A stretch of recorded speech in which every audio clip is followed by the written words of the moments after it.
En algunos casos hemos visto tachas que vienen notoriamente frívolas y que se han desechado, pero son 27 candidatos y 25 tachas, o sea, cada candidato de los 27, 25 tienen tacha, quiero decir.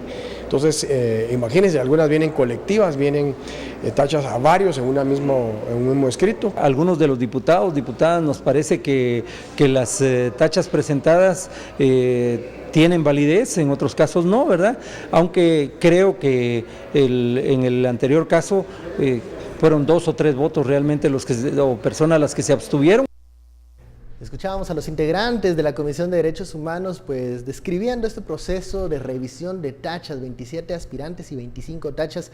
Ya han revisado 3 de estas tachas a 3 candidatos hasta el momento. Bueno, antes del corte hablábamos sobre las consecuencias de que Jorge León Duque no haya querido optar por la reelección, teniendo como precedente que los anteriores magistrados de conciencia, los 2 últimos, pues sí optaron por una reelección y la fueron a pelear al Congreso de la República. Algunos piensan que él hizo un census de los apoyos en el Parlamento y que no iba a tener los votos suficientes para ser reelegido, pero hay otras lecturas.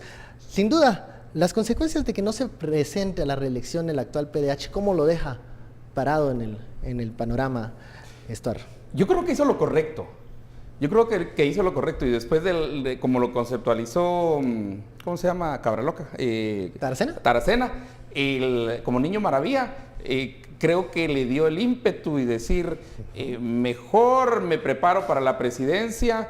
Mi papi fue presidente, entonces yo voy a ser presidente y como la cosa es como medio genética, ¿verdad?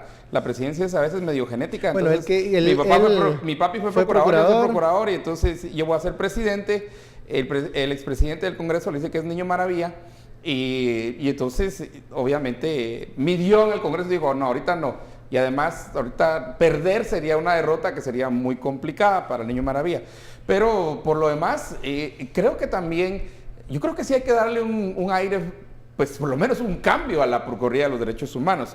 Ojo que la Procuraduría de los Derechos Humanos no es los derechos humanos, no son los derechos humanos. Esa relación Procuraduría de Derechos Humanos tenemos que entenderla. En realidad sería el ente estatal, el ente de gobierno que estaría encargado de la protección de velar porque los derechos suyos y míos sean protegidos. Porque también la presidencia, hay una comisión presidencial que se llama COPREDE de Derechos Humanos. Y siempre ha habido esa lucha entre la relación, la función de COPREDE y la función de la PDH. Pero la PDH tiene 3 retos, tiene un montón, pero retos. Primero, tiene que relanzar el concepto de derechos humanos, ¿verdad? Ya no como la defensa de delincuentes y mareros y todo esto, sino como la defensa de los derechos de los ciudadanos, ¿verdad?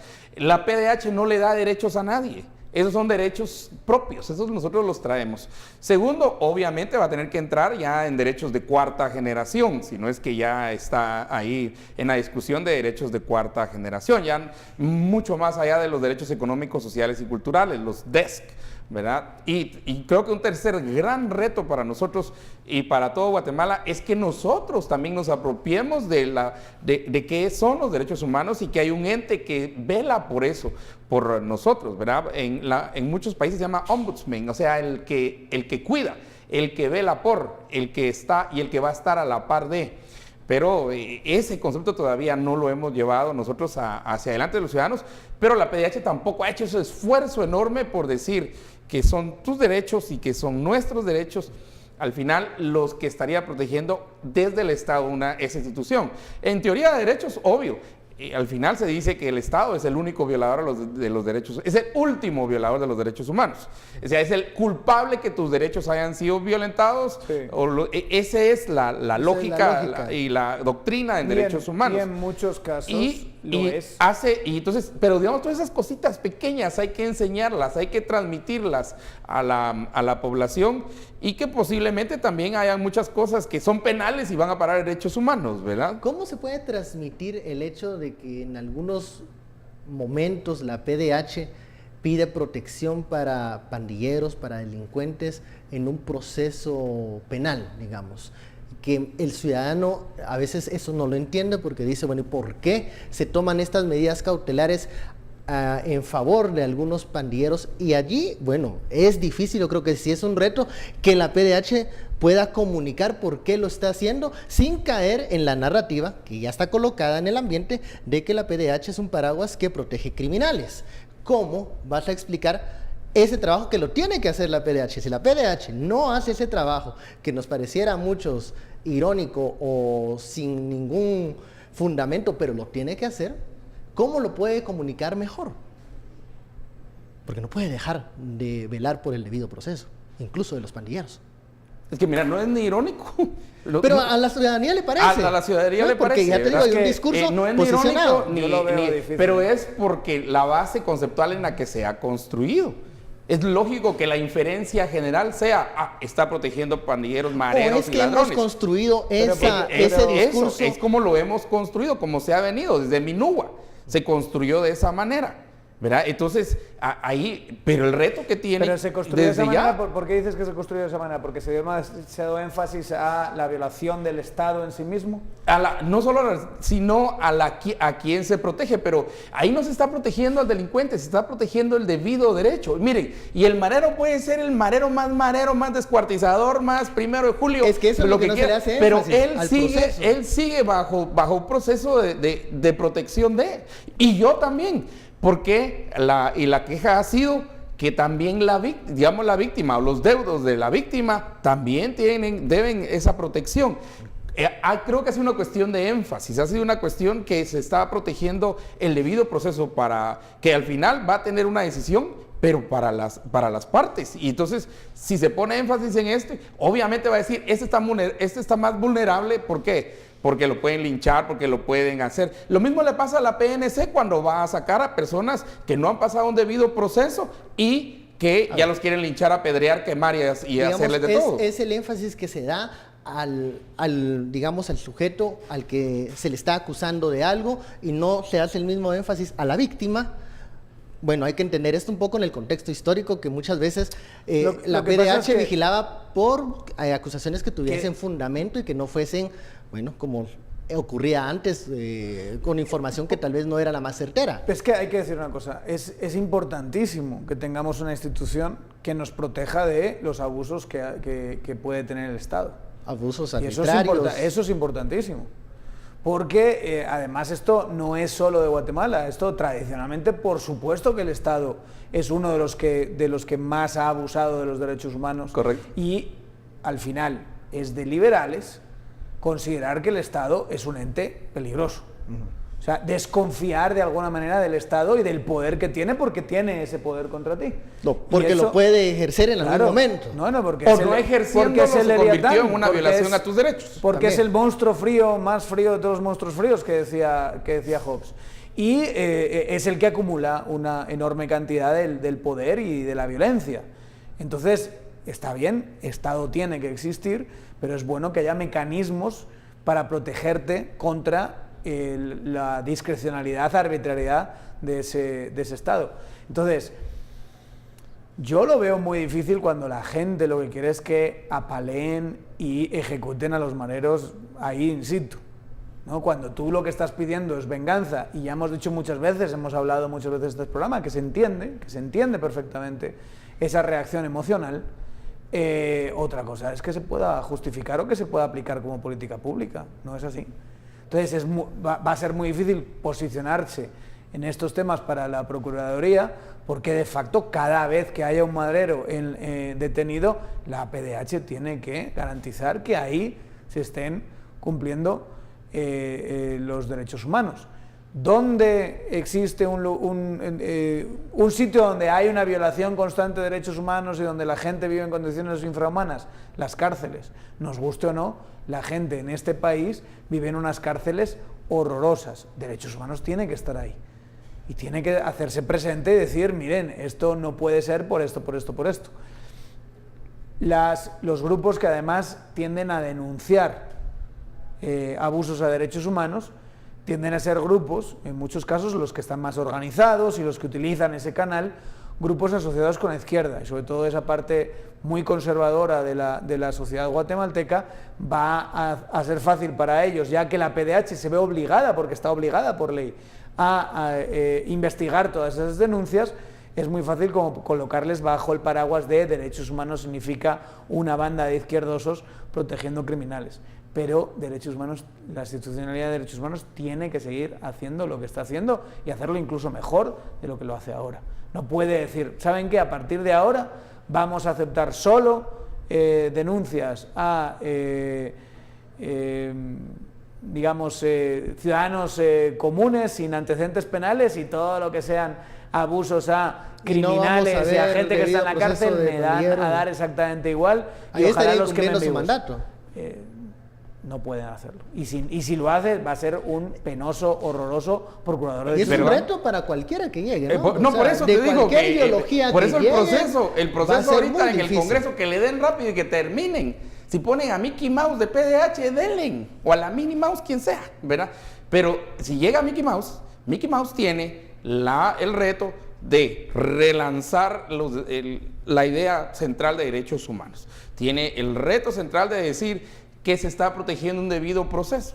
Y otra vez, ¿es difícil? Cualquiera que esté ahí al frente, va a estar al frente. Va a ser acusado de que es de la ultraderecha, que es de la ultraizquierda, que es del ultracentro y que es de la ultra no sé qué. Así va a ser. O sea, agárrense porque así es. Que lo llevó no sé qué partido, también. Agárrense porque así va a ser. Pero los retos internos que tiene son enormes. Aún en el contexto... Porque el hecho que hayan sacado, por ejemplo, derecho indígena del 203 de las reformas constitucionales, no significa que el 203 nunca se va a discutir. De hecho, se sacó solo para tener una discusión después de las reformas constitucionales, como queden y cualesquiera que sea. Okay. Cuando venga ese debate va a ser muy interesante. Si, por ejemplo, uno dice... Sí defendió que al Madero no lo lincharan, no lo quemaran, y llegó la policía y también lo sacó, y casi que queman a la policía por haber sacado al ladrón, y el ladrón estaba no sé qué ahí. Entonces querían un linchamiento y se evitó. Okay. Se protegió esto. Y se va al debido proceso, que es lo correcto para el marero más marero y para usted, y para mí, y para todos, ¿verdad? Pero cuando entremos a casos, por ejemplo, y acabo de presentar yo 10 casos en la universidad, en los cuales vino a una mujer acusada en el quiché de ladrona, le quitaron el pelo, le quitaron el huipil, la dejaron toda marcada, así como que si fuera esclava africana en el sur de Estados Unidos en 1800, ¿verdad? En medio del parque del quiché, ahí, digamos, ¿cuál sería el rol de la PDH? Es que a mí me encantaría, como no han dicho nada de eso, me gustaría saber cuál sería el rol de la PDH ahí. ¿Es el castigo físico? Una violación a los derechos humanos. Sí, o meterse la PDH es una violación a lo que se llama culturalmente pertinente. Es que eso va a estar muy interesante, porque sí va a tener un rol. Ella es menos ciudadana por estar arrodillada en piedrín, ya con el pelo cortado y sangrentada y todo. Ella es menos ciudadana y sus derechos, y no tiene derechos por eso. ¿Tu duda es sobre el posicionamiento de la PDH? Sí, en ese caso específico. Lo que dice la ley es clarísimo. O sea, sí, pero por eso la PDH tiene que entrar ahí a garantizar ese proceso, sí. Incluso... Y la oficina de PDH a una cuadra y ni se metieron. Pero, bueno... A una cuadra que y ni se metieron. El mandato, entonces. Bueno, si eso ha pasado, obviamente, por supuesto, pero me refiero, incluso aunque se hubiese aprobado el derecho indígena, PDH, como igual que puede haber un abuso en un juzgado de paz, podría meterse ahí, debería meterse ahí. Ese es mi punto. ¿Cómo va? Entonces, tu pregunta es por qué no lo está haciendo en este caso concreto. Y no lo van a hacer ahorita porque cuestiones de pertinencia cultural que siempre argumentan. Pero el nuevo que venga, y esos casos de no meterse abona precisamente al argumento que se ha utilizado contra la PDH. La nueva o el nuevo que venga va a tener esos retos. Además, va a tener el reto de limpiar la PDH de la corrupción interna, porque la PDH es un botín, no lo olvidemos, es un botín político. Y ahí el que llega mete a toda su retajila, ¿verdad? Bueno, y tiene, en la y medida tiene en que mucha toda- discrecionalidad de gasto también. Toda institucionalidad guatemalteca es un botín. Sí. En forma de plazas, un te estado refieres. patrimonialista, No, todo es un botín. Especialmente el caso del anterior procurador aumentó Que se conoce de una que manera brutal. En corridos del Congreso se hablaba que ofrecía plazas pues, a cambio de votos. Y bueno, si eso fue así, creció y creció la cantidad de... Eso no son corrillos. Creció la cantidad la estructura burocrática, una increíble. barbaridad. Y los resultados no sé si fueron tan... Porque aquí tan es donde claros, comparás, a ver, y ahí cuando si se hablamos de implementan resultados, oficinas, a ver, si se implementan oficinas de derechos humanos en cada municipio, digamos, para que la cobertura y la verificación de los derechos humanos sea eficaz, ¿no solo lo estarán haciendo para construir más plazas para ofrecer o realmente, como mencionaba Daniel, para que sea más efectiva la supervisión del cumplimiento de los derechos humanos? No lo creo, deberíamos de ver datos, deberíamos de ver estadísticas, si crear oficinas en todos estos lados ha funcionado para el trabajo de la PDH o solo se están creando espacios para ofrecerlos como botín. Pero yo ahí contrapregunto, ¿cuál es el trabajo de la PDH? O sea, tenemos que ir también a la Constitución, a su origen, ¿Por qué nació la PDH? Como dice ahora la CC, a la termogénesis, ¿verdad? Como le puso en la nueva... Entonces, tiro otra pregunta para el regreso del bloque. ¿Debería todavía existir una procuraduría como está planteada en esta forma? Posiblemente no. ¿O debería funcionar con otro modelo? Vamos a la pausa y regresamos con esta discusión.